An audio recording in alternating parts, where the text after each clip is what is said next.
Hello, bachcho. Let's see this question. The question says, discuss the continuity and differentiability of the function f of x, limit n tending to infinity, limit m tending to infinity, cos to the power 2 n m factorial pi x minus 1 divided by cos to the power 2 n m factorial pi x plus 1, where m n belongs to natural number at the rational and irrational points. तो सबसे पहले देखते हैं इस question में हम क्या की कॉन्सेप्ट यूज करने वाले हैं एंड उसके बेसिस पे इस क्वेश्चन को कैसे सॉल्व करेंगे. So limit n tendings to infinity x to the power n is equal to infinity when x is greater than 1 and limit n tendings to infinity x to the power n is equal to 0 when x is greater than 0 and less than 1. और at x is equal to 1 limit n tending to infinity x to the power n is equal to 1 at x is equal to 1. अब जो हमारे पास question है उसको simplify कर लेते हैं. तो देखो सबसे पहले हम इसको फाइंड आउट कर लेते हैं. Limit m tendings to infinity cos to the power 2n m factorial pi x. इसकी वैल्यू फाइंड आउट करने के लिए पहले हम क्या करेंगे. Limit m tendings to infinity cos m factorial pi x की वैल्यू फाइंड आउट करते हैं. तो देखो अगर हम x रैशनल नंबर लेते हैं तब क्या होता है. रैशनल नंबर लेंगे तो p बाई क्यू की फॉर्म में होती है और m टेंडिंग्स टू इनफाइनाइट. तो अगर टेंडिंग्स टू इनफाइनाइट है और m फैक्टोरियल है, सो लेट अस सपोज अगर 2 होता है तो क्या होता है 1. 2 factorial is 2 into 1. So infinite होगा तो सारे नेचुरल नंबर्स आ जाएंगे इसमें क्योंकि m belongs to natural number है. तो कहीं ना कहीं जो q इंटीजर है वो किससे कैंसिल आउट हो जाएगा.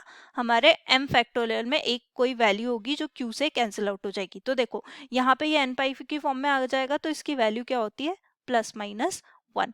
और अगर इरेशनल नंबर लेते हैं x belongs to irrational number, so उस केस में हमारे पास क्या होगा. ये वैल्यू जो है -1 और 1 के अलावा कोई भी वैल्यू ले सकती है. यानी कि कॉस की वैल्यू हमेशा हमें पता है -1 to 1 के बीच में लाई करती है. तो +-1 तब होगा जब रैशनल होगी और बाकी की वैल्यू यानी कि -1 to 1 होगी जब x बिलोंग्स टू इरेशनल होगा. तो अब देखो एफ एक्स की वैल्यू हम फाइंड आउट करते हैं अब. So F x is equal to limit n tendings to infinity. यहाँ पे हम +-1 रख देते हैं to the power 2n-1 divided by +-1 to the power 2n plus 1 where x belongs to rational number. अब देखो यहाँ पे ये पावर 2 है तो ये +-1 जो भी है उसकी वैल्यू को प्लस बना देगी और n tendings to infinity put करने पर 1 की पावर कुछ भी लो 1 ही आएगा. तो यहाँ पे हो जाएगा 1 - 1 डिवाइडेड बाय 1 + 1. सो ये आ जाएगा हमारे पास 0 when x belongs to rational number. अब देखो जब इरेशनल नंबर लेंगे तब क्या होगी वैल्यू.